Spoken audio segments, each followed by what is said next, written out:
महापालिकेच्या आगामी सार्वत्रिक निवडणुकांसाठी प्रशासनाने तयार केलेला प्रभाग रचनेचा प्रारूप आराखडा महापालिका आयुक्त डॉक्टर सचिन उंबासे यांनी बुधवारी जाहीर केलाय। या प्रभाग रचनेवर काँग्रेस पक्षाने टीका केली असून भाजपला अनुकूल प्रभाग रचना केल्याचा आरोप त्यांनी प्रशासनावर केलाय। 2011 मध्ये झालेल्या जनगणनेतील लोकसंख्येचा आधार घेऊन हा आराखडा तयार करण्यात आलाय। यामध्ये 26 प्रभाग असून सदस्यांची संख्या 102 आहे, तर 4 सदस्यांचा एक प्रभाग, याप्रमाणे 24 प्रभाग असतील तर 3 सदस्य असलेले 2 प्रभाग आहेत।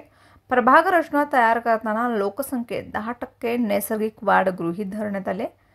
आयुक्त डॉक्टर उंबासे यांनी पत्रकारांना सांगितले, निवडणूक आयोग आणि शासनाच्या नगर विकास विभाग यांना घालून भाजपला अनुकूल झाल्याचा विरोधकांचा आरोप दिलेल्या निकषानुसार ही प्रभाग रचना करण्यात आली असावी।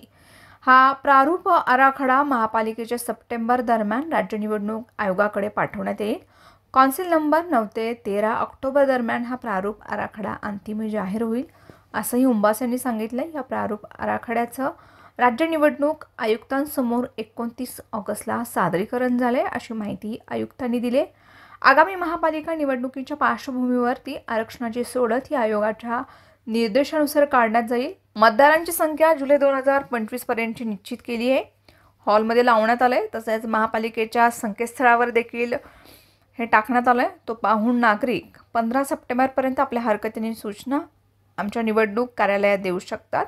16 ते 22 सप्टेंबर दरम्यान जिल्हाधिकारी हरकतीवर सुनावणी घेतील। 23 ते 25 सप्टेंबर दरम्यान हा आराखडा शासनाच्या नगर विकास विभागाकडे जाईल। तेथून तो 26 ते 30 या बाबतीमध्ये आयोग किंवा शासन जो आदेश देतील याप्रमाणे कार्यवाही केली जाईल, असंही आयुक्त उंबासे यांनी सांगितले। प्रभाग रचना तयार करताना महानगरपालिका क्षेत्रातील कोणताही प्रगणक गट फोडण्यात आलेला नाही। प्रभागाची लोकसंख्या त्या प्रभागाच्या सरासरी लोकसंख्येच्या 10% कमी किंवा जास्त या मर्यादेमध्येच ठेवण्यात आली। केवळ प्रभाग क्रमांक 6 आणि 26 आणि 2 प्रभागांची लोकसंख्या कमाल मर्यादेपेक्षा अनुक्रमे 30 व 24 जास्त आहे। प्रभागांच्या सीमारेषा आणि मोठे रस्ते, नाले, रस्ते तसेच रेल्वे रूळ, फ्लायओव्हर इत्यादी नैसर्गिक मर्यादा विचारात घेऊन निश्चित करण्यात आले। प्रशासनास आवश्यक रस्ता, फ्लायओव्हर याचा विचार करून प्रभागाची रचना करण्यात आली, असं आयुक्तांनी स्पष्ट केले। प्रारूप प्रभागाचे एकत्रित नकाशे तसेच प्रत्येक प्रभागाचा स्वतंत्र नकाशा सोलापूर महानगरपालिकेच्या कौन्सिल हॉल येथे कार्यालयीन वेळेत सर्व नागरिकांना पाहण्यासाठी उपलब्ध असतील। प्रारूप प्रभागांचा एकत्रित नकाशा हा महानगरपालिकेच्या सर्व विभागीय कार्यालयांमध्येही प्रसिद्ध करण्यात आला आहे।